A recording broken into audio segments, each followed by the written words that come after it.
Atletico Madrid और real Madrid दोनों ही ऐसी टीम्स हैं जो रिसेंटली अपनी टॉप फॉर्म्स पे हैं। एटलेटिको पिछली 4 गेम से अनबीटन है और real Madrid 3 game winning streak पर है। और क्या तुम जानते हो वो दोनों किस टीम से हारी? एक दूसरे से। एटलेटिको मैड्रिड अपनी लास्ट गेम रियल मैड्रिड से हारी थी सुपर कोपा डे स्पेनिया में, जिसमें जोसेलू और ब्राहिम डियाज ने एक्स्ट्रा टाइम में गोल्स मारकर रियल मैड्रिड को फाइनल में लेके गए थे, जहां पर रियल मैड्रिड ने सुपर कोपा डे स्पेनिया, जो कि उनकी पहली ट्रॉफी थी इस सीजन को, उसे हासिल किया। और रियल मैड्रिड अपनी लास्ट गेम एटलेटिको मैड्रिड से हारी थी कोपा डेल रे में, जो जिसका स्कोर 4-2 था, और उसमें से रियल मैड्रिड बाहर हो चुकी है राउंड ऑफ 16 में। और इन दोनों ही मैचेस का स्कोर था 4-2 और 5-3, जिसका मतलब आप समझ सकते हैं कि इस मैच में बहुत ज्यादा गोल्स होने वाले, बहुत ही कॉम्पिटिटिव गेम होने वाली है, बहुत ही इंटेंस। इस सीजन बहुत सारे लोग, बहुत सारे फैंस ये कह रहे हैं कि एल क्लासिको से बेटर मैड्रिड डर्बी है इन टर्म्स ऑफ कॉम्पिटिटिवनेस।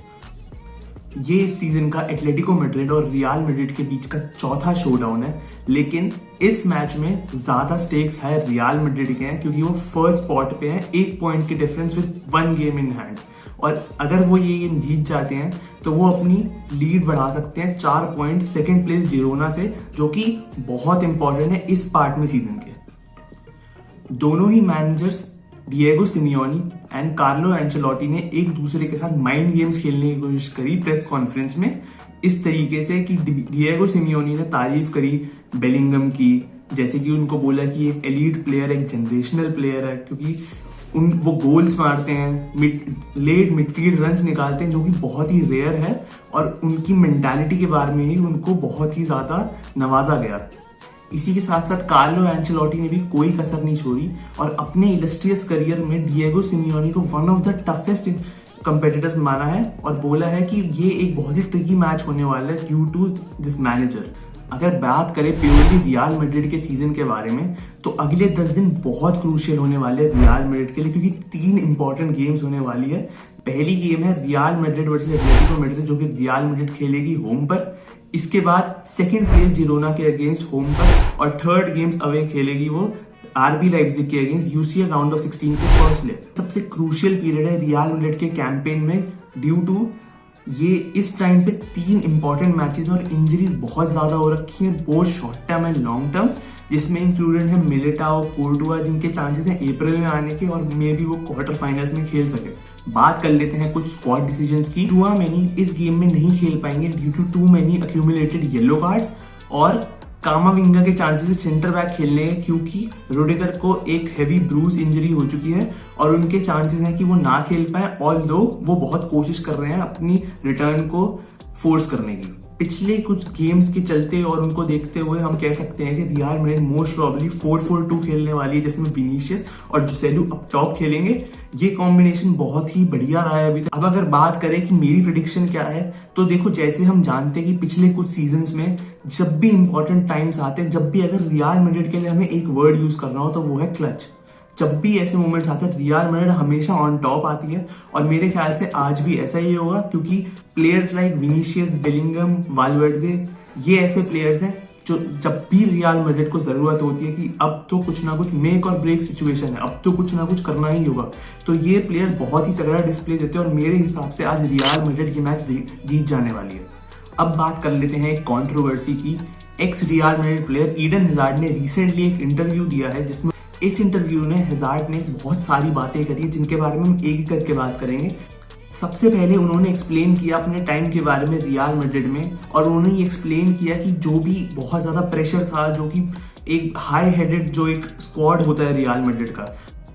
उस टीम में वो उस प्रेशर को नहीं हैंडल कर पाए थे, और उनके लिए बहुत ही मुश्किल था टीम में सेटल इन कर पाना। ऑल्सो रियल मैड्रिड को उन्होंने एक स्वैगरिंग क्लब करके डिस्क्राइब किया है, जो कि एक बहुत ही कॉन्ट्रोवर्शियल टर्म है, और बहुत सारे फैंस उनको स्लैंडर कर रहे हैं कि वो लेजी हैं और ये सब हैं, जो भी है। देखो यार, हमें कुछ नहीं पता, बट जहां तक बात करें इंटरव्यू की, उन्होंने ये समझाया कि रियल मैड्रिड की वो हाई हेडेड और ईगो बेस्ड जो एक मेंटालिटी है वो उसमें फिट इन नहीं कर पाए, क्योंकि वो अपने आप को एक चिल लेड बैक प्लेयर मानते हैं, जो कि फुटबॉल को एंजॉय करना चाहता है, और उन्होंने इसी चीजों के बारे में, अपने स्टेंट के बारे में एक्सप्लेन किया।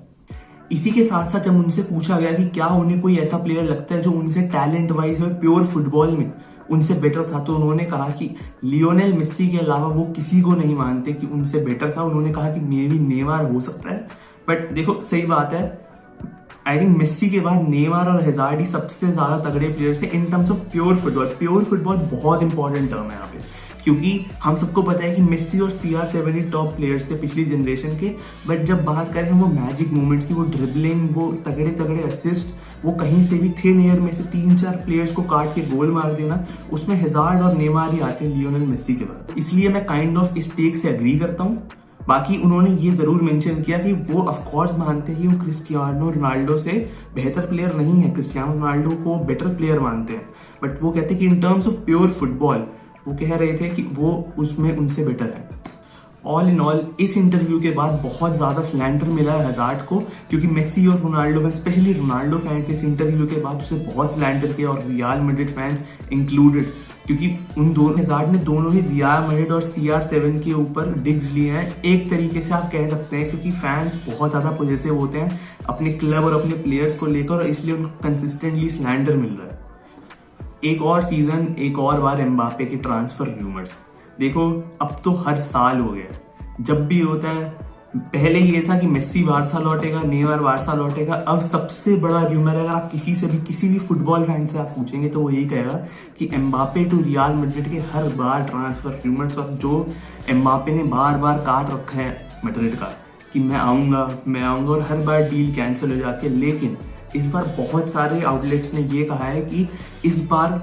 ये जो ट्रांसफर है ये कंफर्म है, या फिर बहुत ज्यादा इसके चांसेस हैं। एम्बापे और रियल मैड्रिड दोनों ही कांस्टेंट कांटेक्ट में है, ये फेब्रिजियो रोमानो ने भी रिपोर्ट किया, जो कि बहुत बड़े जर्नलिस्ट हैं। मोस्ट पीपल फेब्रिजियो रोमानो ने अगर कुछ रिपोर्ट कर दिया तो मानते हैं कि ये तो हो ही गया, बट मेरे हिसाब से ये है कि यार कुछ एक्सपेक्टेशंस मत रखो, स्पेशली मैड्रिड फैंस। 3-4 साल से ये चीज होए पड़ी है, तो इसलिए तुम इससे इतनी एक्सपेक्टेशंस मत रखो। जब तक एम्बापे की प्रेजेंटेशन नहीं हो जाती, वो मैड्रिड की जर्सी नहीं पहन लेता बर्नाबेउ में, या फिर कॉन्ट्रैक्ट साइनिंग नहीं कर देता। बारसा ने कल एक अच्छा डिस्प्ले देकर एलावेस को हराया 3-1 से, जिसमें लेवा, गुंडोगान और वीटोर रोक ने गोल मारे। साथ ही साथ पेड्री और गुंडोगान ने और लमीन यमाल ने बहुत अच्छे डिस्प्ले दी, जिसमें गुंडोगान ने 1 गोल और 1 असिस्ट दी, और साथ साथ पेड्री ने 1 असिस्ट दी गुंडोगान को। इसी के साथ साथ हेक्टर फोर्ट ने भी बहुत बढ़िया डिस्प्ले दिया एज अ लेफ्ट बैक, जबकि उनकी प्राइमरी पोजीशन राइट बैक है। इससे समझ आता है कि ये प्लेयर भी is one two keep an I on. Although मुझे ये लगता है कि लमीन यमाल को बहुत ज्यादा गेम्स खिलाई जा रही है और उनको रेस्ट की जरूरत है। अब ऑफ कोर्स यंग प्लेयर है, वो चाहता है कि वो खेले और बहुत ही बढ़िया खेल रहा है, बट आई थिंक पेड्री और गावी के साथ जैसी मिस्टेक करी थी हमें वो चीज नहीं करनी चाहिए और चावी को रेस्ट देना चाहिए लमीन यमाल को। अगर बात करें वीटोर रोक की रेड कार्ड की, तो देखो यार मैं तो बिल्कुल ही यूज्ड टू हो चुका हूँ। हर बार इतने मैचेस स्टार्टिंग से गेटाफे के अगेंस्ट, जब हैंडबॉल नहीं दिया था एक्स्ट्रा टाइम में थी, बट जो एक्स्ट्रा मिनट्स मिलते हैं उसमें, तो मैं तो बहुत ही यूज्ड टू हो चुका हूँ। कल भी पता नहीं किस बात का रेड कार्ड दे दिया कि बस जूता टच हो गया, तो मेरे ख्याल से तो इन सब चीजों से तो मैं यार यूज्ड टू हो ही चुका हूँ। तो आई थिंक बेस्ट चीज, अब हम इसका कुछ कर नहीं सकते, अब जो भी करेंगे बारसा या लपोर्टा में भी अपील करे ला लीगा में, बट द ओनली थिंग जो कि हमारे कंट्रोल में है कि हम रेफरी का जो भी कंट्रोल है मैच में उसको मिनिमाइज करें, इतना बढ़िया खेल के कि रेफरी की बहुत ज्यादा इंटरवेंशन ना हो, और इसी तरह हम बेटर कर सकते हैं। बाकी यार इन चीजों का तो आप कुछ बोल ही नहीं सकते। ला लीगा में यार अब वही है, मैड्रिड ने खरीद रखे हैं रेफरी, ये सब तो बोलते ही हैं लोग, हमें तो कुछ पता नहीं यार। बट देखो बात वही है कि ये सब चीजों का हम कुछ नहीं कर सकते और ये सब चलता रहेगा। द ओनली थिंग जो कि हमारे कंट्रोल में है कि हम अच्छा खेलें। बाकी अगर आपको ये वीडियो अच्छा लगा तो आप ये वाली वीडियो चेक करें।